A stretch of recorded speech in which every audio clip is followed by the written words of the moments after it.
Hey everybody, this is Evan with Tabletop Gaming Guild, and today I'm going to be bringing you a review of Horizons. Horizons here is a 2 to 5 player game. It takes about an hour, and it's brought up to us by Daily Magic Games. So I'm going to take you down to the table, give you an idea of how the game is set up and played, and then bring you back up for my final thoughts.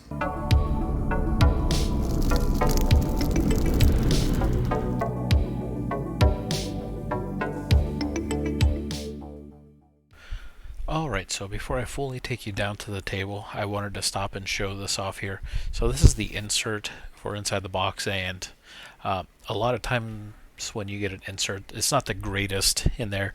It's just more designed to hold components for shipping or movement wise, and very few games have like a molded insert in them, but usually when you do get a molded insert, they're okay. This one is actually pretty good. Everything has its place. Here's the bag here. You can separate all by different colors, put it all there.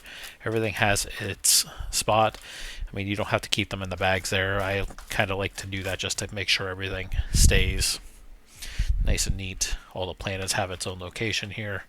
That the only downside is, and you'll see a couple other people say that, is they are a little deep, but it's all right. So let me get you set up here, and then we'll go through the game. Alright, so we got our basic setup here for Horizons. So this is going to be your main player board right here. And then you're going to set up here. You're going to have your different structures right through here. And then you're going to set these up here above your player board. You're going to start with 1 knowledge. You're going to start with 2 energy and 2 metal as a starting resource here. Make sure you get your quick reference here. What's really nice here is there is a lot of iconography into the game, and then this guy here breaks it all right down.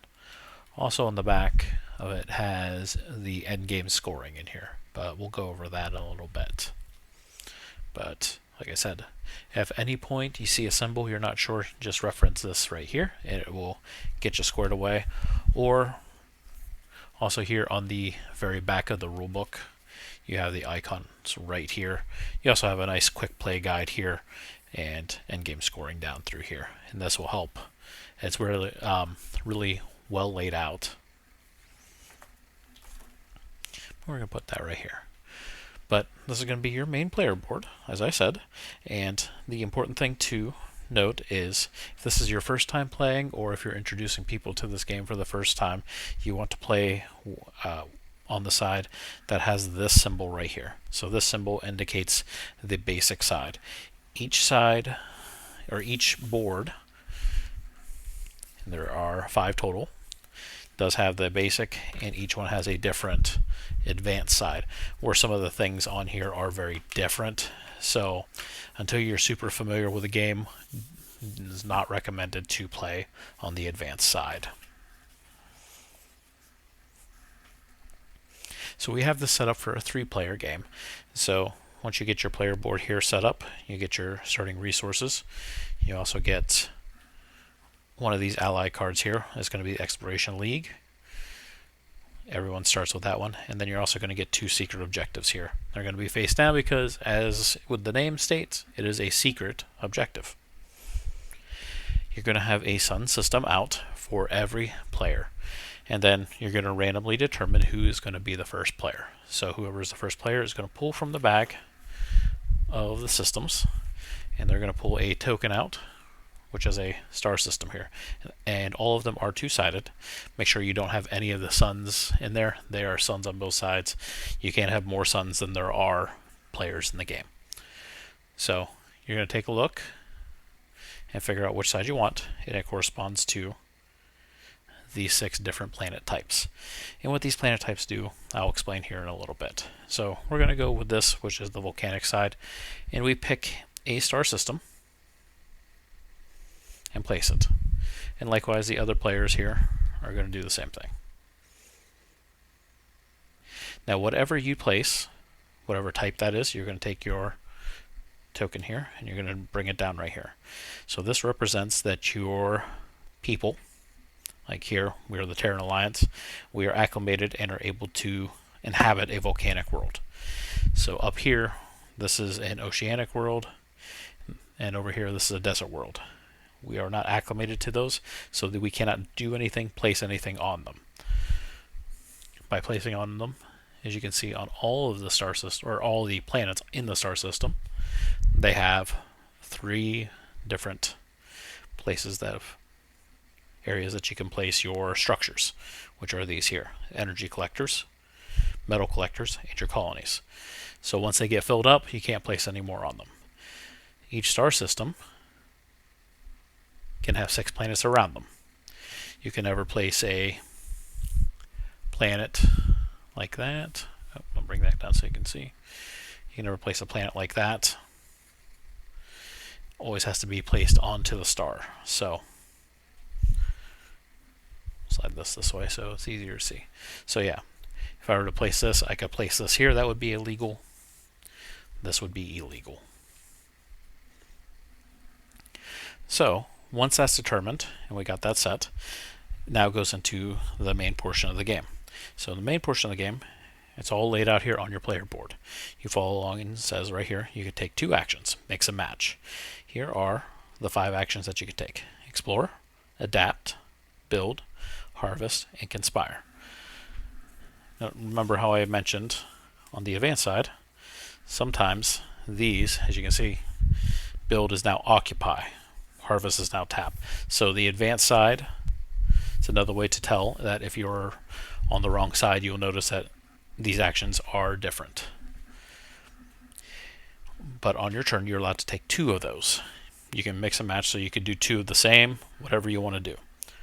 And then you just follow along exactly what it says. So on your turn, we'll go through. Explore. You can draw and play a planet, which means take it from the bag, go, dig one out. All of them, like I said, are dual-sided, and you can place. So each of these planets aren't completely tied to who you are. They're open, so you can place it anywhere you want as long as there's a legal open spot to place them. Now, notice when I played this Arboreal, I did not bring this down here. It is only for when you first start the game. You have to do a special action, which we'll go over next. So once we got that, then we follow for the rest of it. Gain 1 of these purple, which is our knowledge. So knowledge there is much like victory. You're going to use them to count at the very end for victory points. So we just take a victory and put it over there. So that would be your explore action. So we'll clear that out here. Next action you can do is adapt. So say you want to take the adapt action. So you're going to activate a planet, one of these here, and you're going to adapt your people to that. So you want to take a look, well, maybe I want to build on this oceanic. I have to adapt to it first. So if I do my adapt, I'm going to bring this down, and then I can take an ally. And we're going to go over allies here in a little bit. Once we get through the main actions, we're going to talk about the allies. So that would be the adapt action. So I want to do that for the oceans, so now I can build on them. Well, what is building? Building here is going to be your next action. You can build one of your structures, any one of them. You just have to follow along with the main things of, am I adapted to that planet? So if I want to build on the volcanic planet to make sure I'm adapted, which I was at the beginning of the game, or if I want to build on that oceanic tile, I'd have to adapt to it first, and then I could build on it. So always reference to what you are adapted to. So building, you can either build an energy collector, metal collector, and a colony. Now they're very important because all your next action is going to be harvest, where you can actually gain resources. And colonies are very important here at the bottom because it says right there, whoever is the person to place their last colony out, there's 5 total, will trigger the end of the game. And the game is instantaneous. You don't get all equal turns. It just ends the game flat out. So you have to watch that. So if I want to build, we go along here and it says volcanic right here. So 1 energy, 2 metal, and then for that symbol, that is either resource. So I can place either an energy collector or a metal collector.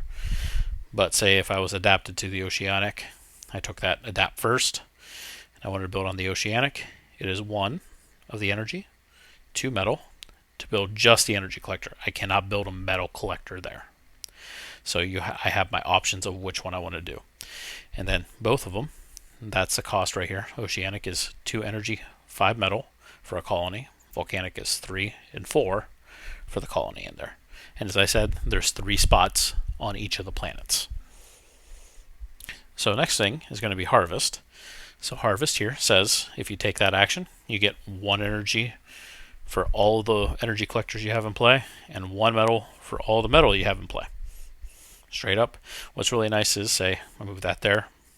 I have 3 of those placed out because you take them in order. It's just a quick, easy reference. It's going to tell you. You can look at your board and go, oh, I have 3 collectors out. I'm going to get 3. You don't have to count out what you have. So the last action here at the very bottom is draw 2, and that symbol here is for your secret objectives. So you can draw 2 secret objectives, or you can get an ally and a secret objective.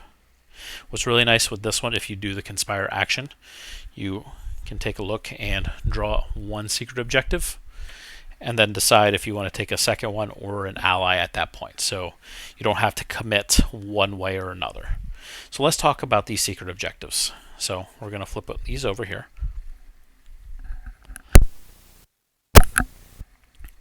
So in the bottom right, there's going to be a player count. You're just going to follow along with how many players you have, and I have 2 3s in there. And I pulled out the 4s and the 5s because it's more than we have players. So what these are is, like on this one, you're going to share 5 or more planets. And this one says build 4 colonies and build 8 other structures. And that's the symbol there of an either or. Obviously it has to be either or because you only have 5 of one and 5 of the other. But you can see that they are worth victory points in the same symbol here for knowledge. So if you complete these, you don't claim them right away. You just keep them until the very end of the game, and that's when you're going to score all these. There's a very large stack of them, and this, like I said, this is just 2 and 3 player. Here's the 4 and 5 player, so there is a lot of them out there, so it's a good way to get more victory points in the game. Now the other part of that, like I said, is take an ally, much like adapt is take an ally. So this guy I have up here, this Exploration League, is an ally. So on the allies here, you're going to see it has a symbol right here. And it's going to match a symbol right over here with the action. So this is where this game gets really, really neat.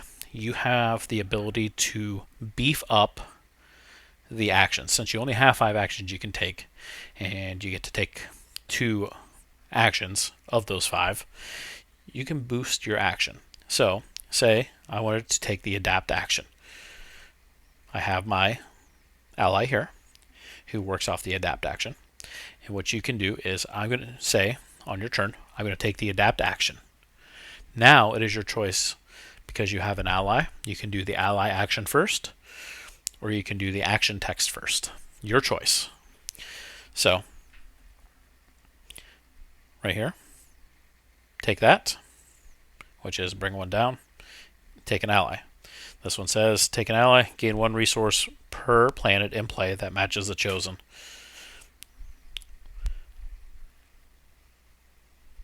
Active world. So we can adapt and then adapt again and gain resources. So this is a good one that if there's a couple of the same one out there, you can gain a couple quick resources out there. So whenever you use an ally for their ability, you're going to see that it has right here a flip symbol. It's going to go over onto the back side here, and you can see it went from green to red. Again, same text, all of them are the same on both sides.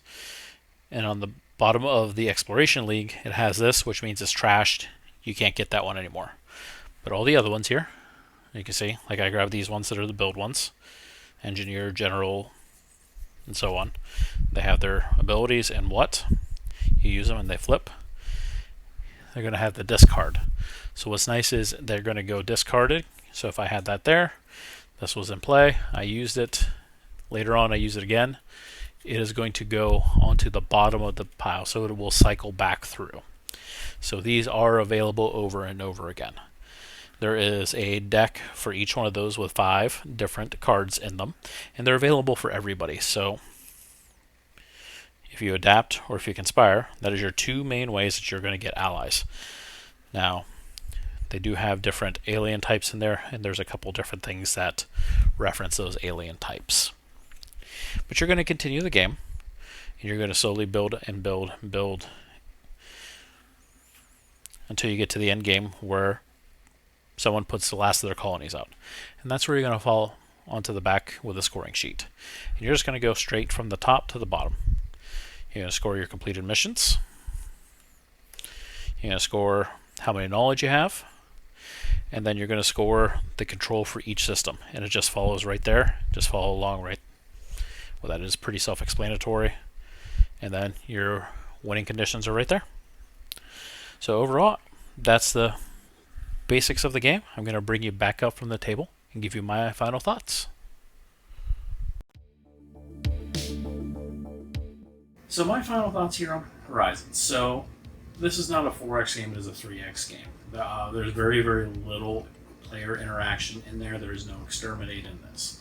So the player interaction is more just who can put their stuff out onto the different planets. You might be able to block somebody from doing something or something along those lines. And that's going to be your main player interaction in between everybody else. Also, if you place a structure out when there's other people's structures on that planet, they're going to get a resource. So beyond that, you're not really interacting with everyone else.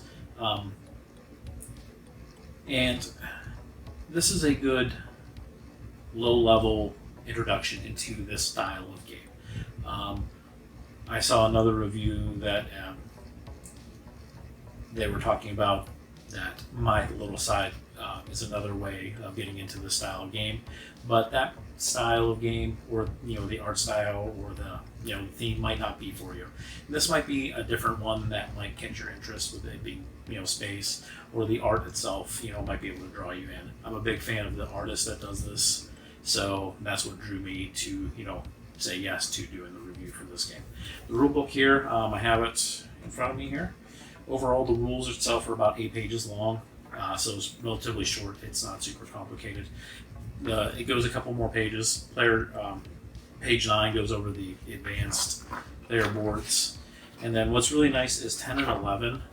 All of the secret objectives that you might need a little more explanation for, or if there's terms, are laid out right here. So if you need a quick reference there. And then as I showed with that too, the very end, or the back of the page here, or back of the rule book, you got the quick play guide, you got another iconography set right there for you, and help for in-game scoring. So it's all right there, quick reference, and it's all designed to be fairly easy to find something if you need it. Everything's pretty well laid out, so you shouldn't get too lost trying to find or locate or understand something in the game. And that makes it really accessible, especially to someone that's going to be new into the hobby, or if you're trying to try a new style of game with 3 or 4X style of game, this would be a good way to do that. You're not going to get into the weeds too hard, too badly with this. Is this a game that, has great staying power? It's definitely not one of those. It is not going to be into the realm of Twilight Imperium or Eclipse or something like that are one of those high-level grade 4X games. This is not that game, but it's not trying to be that game. So if you're looking for a good entry level into this style game, this is something you want to look at. You're going to play it for a little while, for a year or two. It's going to be in your collection, and as long as you like that, it's going to fit that. But you're eventually going to work your way out into something deeper. So that would be my recommendation for this game. And as always, definitely hit the like button, hit the subscribe button. All those definitely help us out. Throw some comments down below, if you played this game, your thoughts there. And until later, this is Tabletop Gaming Guild. Have a great night.